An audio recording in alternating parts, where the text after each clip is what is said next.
My Spiritual Journey, Second Miracle Healing. Welcome. I'm Richard Hosnut, host of your Wisdom-Inspired Life YouTube channel. Yogananda explicitly states the importance of wisdom. Knowledge of God and realization that we are forever one with Him is the only way to freedom. In this series, I share personal stories from my spiritual journey. It began with a lack of understanding of spirituality and God. Today, spirituality is the most important aspect of my life, and I deeply love God. That represents quite a change. In this episode, I share my second miracle healing. The next experience occurred about 2 years later. The place for this next experience was not one where you would expect a remarkable, life-healing event to occur.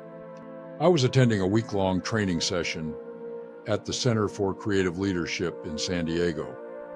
This was a week-long training and self-awareness program that is one of the better ones.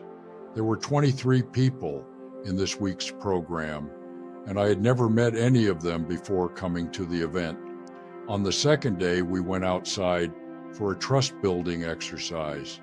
I was paired up with a woman to whom I had not even said hello so far.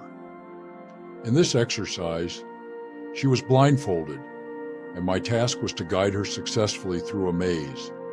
During this exercise, I guided her by putting my hands on her shoulders to help provide direction. We successfully navigated the maze in about 15 minutes. On the evening of the fourth day, the entire group went out to dinner. On the bus ride back to the hotel, the woman from the exercise sat next to me and asked if we could talk. It turned out it was so noisy on the bus that we waited until we got to the hotel lobby. She then proceeded to tell me an amazing story. She had a very high level of neck and shoulder pain for over a decade. Doctors could not find its cause, and so treated it with powerful narcotic prescription pain medication. There was not a day in over 10 years that she did not live in pain. That is, until 2 days before, during the trust-building exercise, she found that her pain went away. She waited 48 hours to tell me if the pain relief lasted. It had. For the first time in over a decade, she was pain-free, and she felt that it was a direct result of my guiding her by putting my hands on her shoulders. She asked me what I had done. I told her that I was clueless. I told her that I had no special abilities and did not work in the healing field. During the exercise, my only purpose was to help her successfully make it through the maze. I had a very emotional reaction to what she was telling me. I felt a tremendous sense of joy at the joy that I saw in her face. She was pain-free for the first time in over a decade. She was elated and deeply grateful. Again, my personal journal entry illustrates my frame of mind at the time. The tears are tears of joy. Just thinking about her healing makes me tear up again.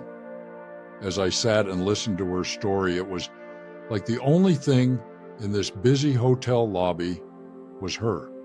Her story was the only thing I could hear. While it was a story I had never heard before, either directly or indirectly, it strangely was not startling. Instead, it was this weird mix of course, and astonishment. Words are failing me here. As I read what I've just written, I recognized the shortcomings of these words. There was no sense of ego, no feeling of, did I really do this? I felt only joy for her. I spoke to her 6 months later, and she was still pain-free. This was a profound and significant experience, and I didn't like feeling uninformed about what had just occurred. I set out to learn. Thank you very much for listening, and I look forward to reconnecting with you soon.